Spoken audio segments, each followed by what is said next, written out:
Rhyddid gwlad a thros rhyw iaith, arwyr yn ei cylchoedd gwag, yn anwybodus mewn mawr had.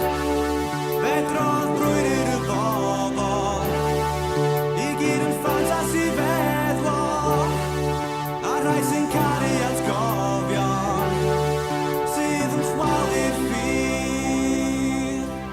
Canrifoedd mewn tafarnau'r rhad, yn godro'r iaith dyfwynhad, pregethu'r gair, ond rhannu'r tŷ, rhoi had y partaid